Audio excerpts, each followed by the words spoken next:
இன்னைக்கு மாண்புமிகு முதலமைச்சர் ஜோசப் விஜய் அவர்களுடைய ஆட்சியில் முதலாக ஒரு அருமையான ஒரு பட்ஜெட் தமிழக மக்களுக்காக ஃபினான்ஸ் மினிஸ்டர் வில்சன் அவர்கள் தாக்கல் செய்துள்ளார்கள். அதில் பார்க்கும் பொழுது உண்மையிலேயே இது ஒரு மாற்றத்திற்கான ஒரு அடையாளமாகவே பார்க்கப்படுகிறது. ஏன்னா இதில் முதியோர்களுக்கு முக்கியத்துவம் கொடுத்திருக்கிறார். ஏன்னா இதுக்கு முன்னாடி எந்த அரசாங்கமும் முதியோர்களுக்கு இவ்வளவு முக்கியத்துவம் கொடுத்து, ஏன்னா ஒவ்வொரு இடத்துலையும் வந்துட்டு முதியோர்களுக்கான ஒரு இல்லங்களை திறந்து அவர்களை பராமரிப்பதற்கான இல்லங்களை திறந்து வைக்கிறதுக்கான பட்ஜெட்டில் அறிவிச்சிருக்கிறாங்க. அதே மாதிரி ஸ்டூடெண்ட்ஸுக்குன்னு பார்த்தீங்கன்னா அந்த ஸ்டூடெண்ட்ஸுக்கான ஏஐ ஒவ்வொரு 3 கேட்டகரியாக பிரித்து 6th to 8th ஸ்டாண்டர்ட் வரைக்கும் ஒரு கேட்டகரியும் 8th to 10th 11th to 12th அப்படி 3 கேட்டகரியை பிரித்து அவர்களுக்கான பேசிக், ஏன்னா இன்னைக்கு வந்துட்டு ஏஐ தான் முன்னோடியாக இருக்கிறது, அதையும் பிரித்து கொடுத்துருக்காங்க. அதே மாதிரி ஹாஸ்டல்ஸ், ஏன்னா ஃப்ரீ ஆஃப் எஜுகேஷன் கொடுக்கணும் அப்படின்னு நிறைய இடத்துல வந்துட்டு ஃப்ரீ எஜுகேஷன்ஸ்க்கான பட்ஜெட்லையும் அந்த இதை அறிவிச்சிருக்கிறாங்க. அதே போல நீர்நிலைகளை பராமரிக்கிறதுக்காக ஏன்னா அந்த இதுக்கான பட்ஜெட் இது பண்ணியிருக்கு. அதே மாதிரி யாரும் பெர்மிஷன் வாங்காம முன்னாடியெல்லாம் வந்துட்டு எல்லாமே பெர்மிஷன் வாங்கி பண்ணணும். இந்த பட்ஜெட் நிதி நிலையில டிடிசிபி அப்ரூவலுக்கான புதிய கொள்கையை வரையறுக்கப்பட்டு அப்ரூவல் இல்லாம, அதாவது நம்ம லோக்கலி அப்ரூவலை வாங்கிக்கலாம், அதனால நிதி சுமையும் குறைச்சிருக்கிறாங்க. இப்படியாக ஒவ்வொரு இடத்துலையும் நிதி சுமையை மட்டும் இல்லாம இந்த ரோடு என்ன சொல்றது ரோட்ஸுக்கும் எல்லா இடத்துலயுமே நிதி பற்றாக்குறையை எப்படி ஹேண்டில் பண்ணணும். இதுக்கு முன்னால நிதி பற்றாக்குறையோட தான் ஒரு டிஃபிஷியன்சியான ஒரு பட்ஜெட்டை தயாரிச்சிருக்காங்க. இந்த தடவை 15,000 கோடி ரூபாய்க்காக டிஃபிஷியன்சி வந்தாலும் வேற இடத்துல இருந்து, அதாவது டாஸ்மாக்ல இருந்தும் இப்படி எல்லாம் கொண்டு வரலாம் அப்படிங்கிற மாதிரி கொண்டு வந்திருக்கிறாங்க. இது உண்மையிலேயே போற்றுதலுக்குரிய ஒரு பட்ஜெட்டாக தான் நாங்கள் பார்க்கிறோம் காங்கிரஸ் கட்சி. ஆமா,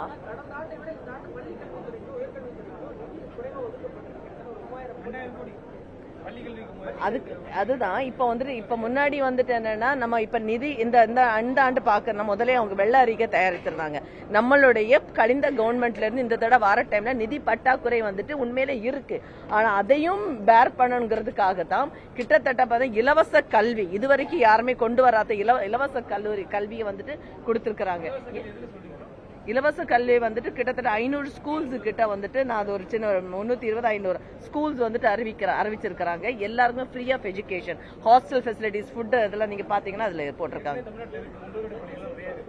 பட் இந்த ஹாஸ்டல் ஃபெசிலிட்டிஸோட முன்னாடி எஸ்சி இது கூட கொஞ்சம் மேம்படுத்தப்பட்ட ஏசி ஃபெசிலிட்டிஸோட இப்ப நிறைய என்ன பண்ணிருக்காங்கன்னா முதலாக என்ன பண்ணிருக்காங்க, நம்ம ஏசி ஃபெசிலிட்டிஸோட எப்படி ஒரு ரெசிடென்ஷியல் ஸ்கூல் எப்படி இருக்குமோ, இல்ல இலவச முதல் ஏசி ஸ்கூல், அதாவது எப்படின்னா ரெசிடென்ஷியல் ஸ்கூல் எப்படி இருக்குமோ அந்த ஒரு கண்ணோட்டத்தோட இப்ப கொண்டு வந்திருக்காங்க.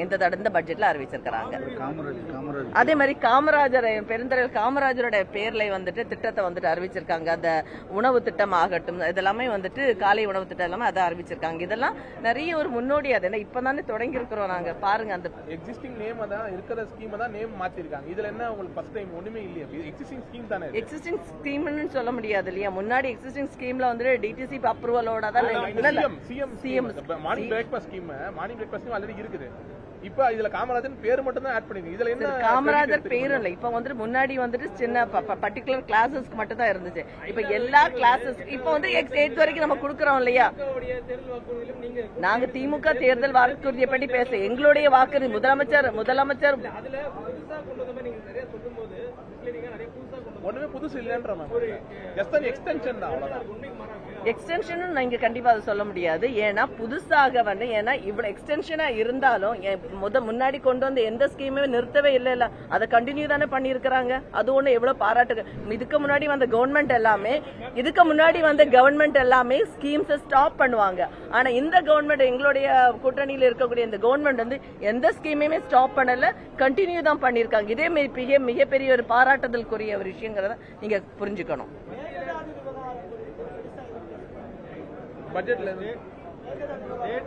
காவிரிக்கு குறுக்கே தடுப்பணைகள் கட்டப்படும் அப்படிங்கறத தெளிவா கொடுத்திருக்காங்க. மேகதாது கழிஞ்ச தொடர்ல தெளிவாக சொல்லி இருக்கிறாங்க. தமிழ்நாட்டு மக்களினுடைய குரலாக என்றைக்குமே ஒலிக்கும். மேகதாது அணையை நாங்க கெட்ட விட மாட்டோங்கிறது தெளிவா சொல்லிட்டாங்க. இதுக்கப்புறம் நீங்க அதுக்கு கொஸ்டின் கேட்க வேண்டிய தேவையில்லை. மத்திய அரசு மீது கடுமையான குற்றச்சாட்டு முன்வைக்கிறீங்க. தமிழ்நாடு அப்படின்னு குற்றச்சாட்டு வைக்கிறீங்க. அதே நேரத்துல காங்கிரஸோட தேசிய தலைவர் நிலைப்பாடு என்னங்கிறத பொதுவெளியில ராகுல் காந்தியோ அல்லது மாநிலத்தினுடைய தலைவர் மாணிக் தாகூர் யாருமே அறிவிக்கிறாங்க. எங்களுடைய மாணிக் தாகூர் மாநில தலைவர் தெளிவாகவே சொல்லிட்டார். ஒரு நிமிஷம், தமிழ்நாட்டினுடைய திட்டத்தை எங்களுடைய மாநில தலைவர் தெளிவாக சொல்லியிருக்கிறார். நீங்க தமிழ்நாடு காங்கிரஸ் படி தான் பேச முடியும் இப்போதைக்கு. காவிரி விவகாரத்துல தமிழ்நாடு கேட்கக்கூடிய உரிமைகள் தொடர்பாக தேசிய காங்கிரஸ் நிலைப்பாடு என்ன? தேசிய நிலைப்பாடு வந்து ரொம்ப தமிழ்நாடு மக்கள் பாதிக்காத வரையில் மேகதாது அணையை வந்துட்டு இங்க கெட்டதற்கு அனுமதி இல்லை என்பது மிக தெளிவானது. சரியா?